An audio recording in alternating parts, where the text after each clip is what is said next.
Hello students, how are you all? Welcome again in this video lesson. In the last video lesson we have already completed chapter number 8, water. In this video lesson I will start carbon and its compound, chapter number 9.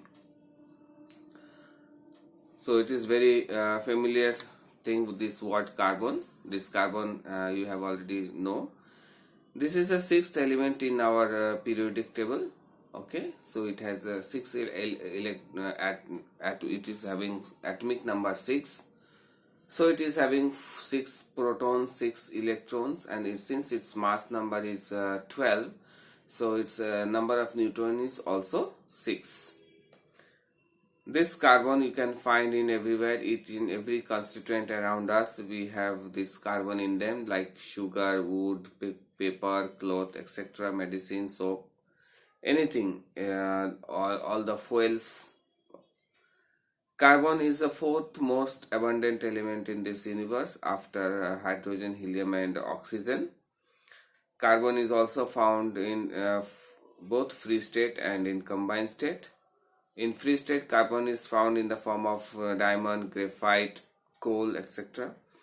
But in a combined state also it is found in many forms, in it having the carbonates of carbon, bicarbonates of carbon, hydrocarbons of carbon, all they contain, and obviously the carbon dioxide and carbon monoxide also, they contain carbon in them. This word carbon has came from the Latin word that is carbo, which means coal or charcoal.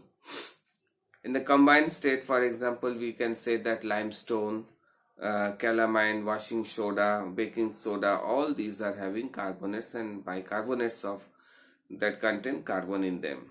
Carbon is a tetravalent, very important. Since it has 4 electrons in its outermost shell, it always form a tetravalency. It have a tendency to always share electrons, 4 electrons, or so form a covalent compound. That is called catenation property of this self-linkage of these 4 electrons, the chain formation.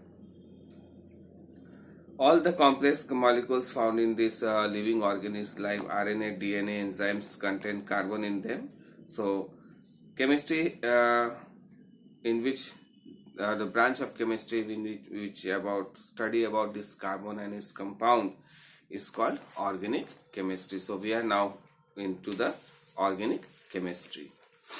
Now here some chart is given, that is organic and inorganic compounds and their chemical formula. So inorganic compounds like carbon monoxide, carbon dioxide, calcium carbonate, calcium bicarbonate, magnesium carbonate, all these are all mineral based compounds or gaseous compounds of carbon which contain carbon in them.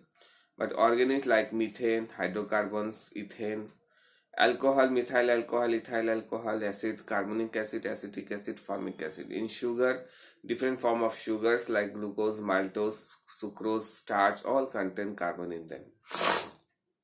Now the main important thing that we have to study here, that is the allotropy of carbon. Very important thing, that it is very new for you, this allotropy.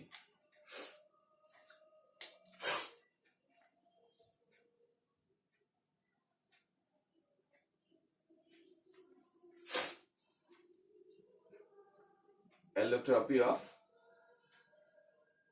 carbon.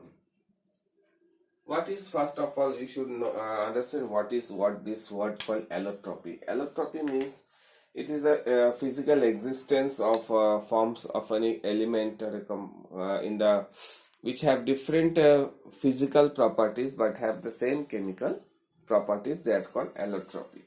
Okay, so sometimes elements exist in the form of 2 or more forms having same physical state but different physical properties and same chemical properties. This is called allotropy. This phenomenon is called allotropy, and the substance that from the elements having this is called allotropes. It's called allotropes. The main allotropes of phosphorus are here, like white phosphorus, red phosphorus, black phosphorus. where thereof sulfur are crystalline, rhombic and monoclinic. Amorphous is a plastic colloidal and milk of sulfur. Okay. Now here we have to learn about the main is the allotropes of carbon. So allotropes of carbon can be divided into two types, that is crystalline form and an amorphous form. This can be divided into two forms. First one is crystalline form and another is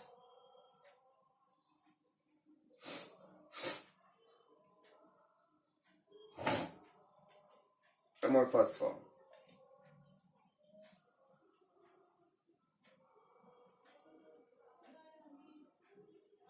Okay, so crystalline form, if I say what is crystalline form and amorphous form. Crystalline form means here the difference is given in your book, which have a regular arrangement of a long range, but amorphous does not have any arrangement of these atoms.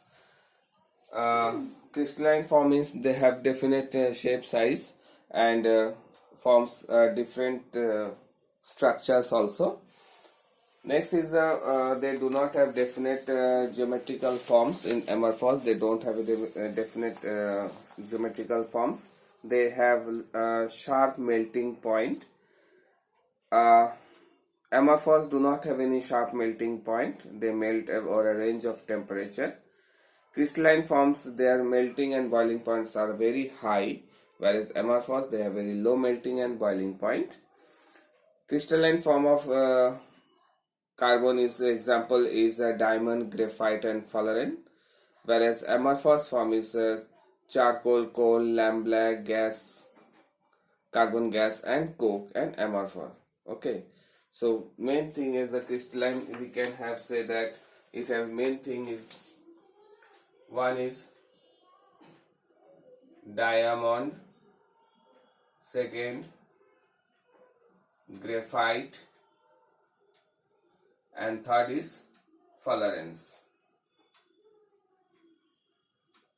But in amorphous we can say that examples of like number 1 coal, number 2 charcoal,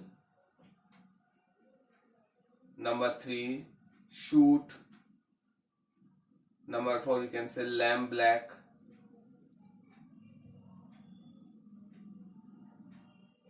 so many things are there which are so it's not lamp black. So many things are there which are amorphous also means non-crystalline form. So here we will see one by one this about a diamond and graphite and fullerenes first. First is a word that is diamond. When we talk about diamond, first we have to say about its structure. Diamond always forms a tetrahedral structure. It have a tetrahedral structure. Okay, tetrahedral structure means it is giving 4 electrons, 4 atoms of this carbon is electrons are arranged in the shape that forms a tetrahedron. For example, if I can show you like this.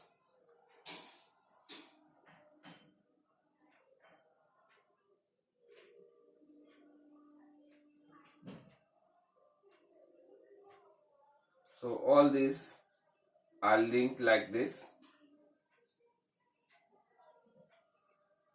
So all these form the 4. So if you say this 1, 2, 3,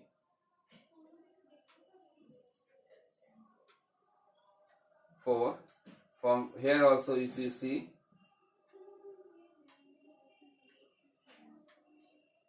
okay, like this.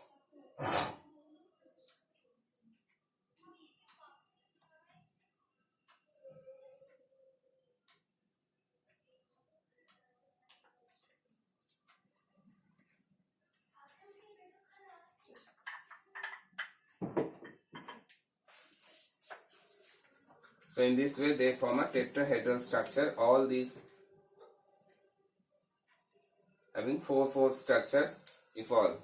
one, if you see 1 2 3 4 1 2 3 4 1 2 3 4 in this way, they form tetrahedral structure of this carbon atom. Okay, so this is called tetrahedral shape. Next is physical properties of diamond.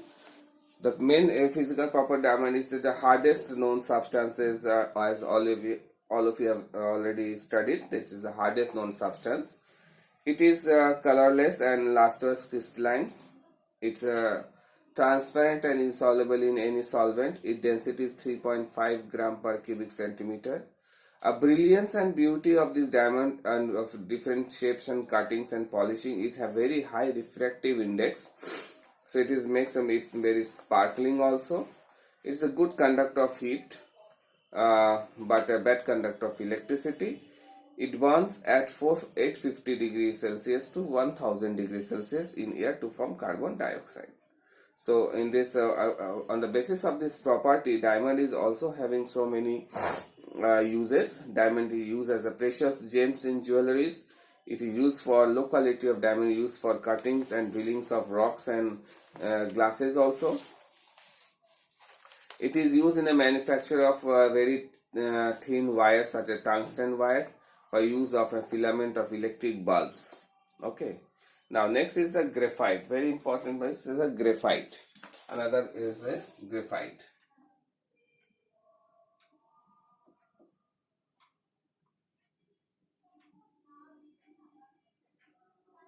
So graphite, it gives a hexagonal shape. It is hexagonal shape.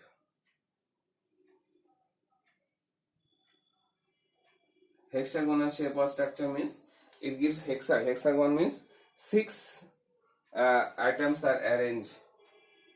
Okay, like this.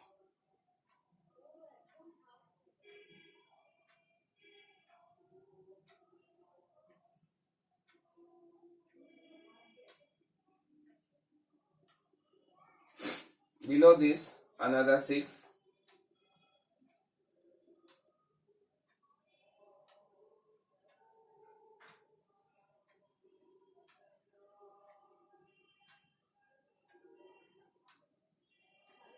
Like this.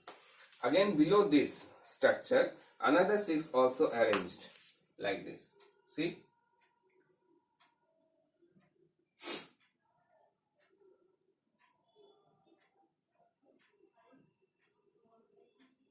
Like this. It is this one is linked with this one is linked with this, and this one is linked with this.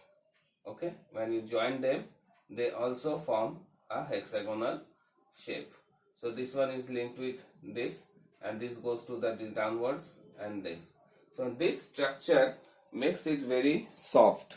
It does not, this tetrahedral structure of carbon, this diamond makes it very hard due to structure, but hexagonal shape of this graphite makes it very soft. So it is in the form of a layered, and this basic unit is repeat itself. Now the physical properties of graphite is it's very soft and sticky. It is a grayish black and lustrous crystalline solid.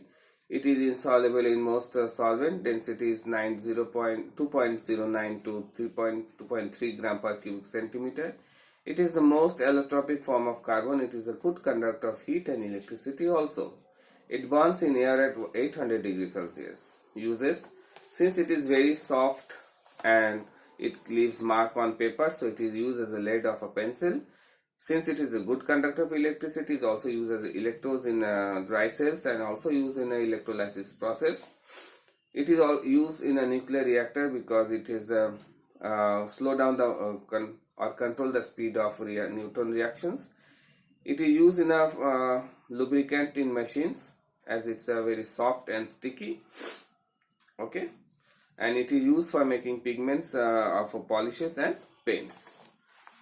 Okay, so these are the on this physical properties. On the basis of physical properties, we can also differentiate between diamond and graphite.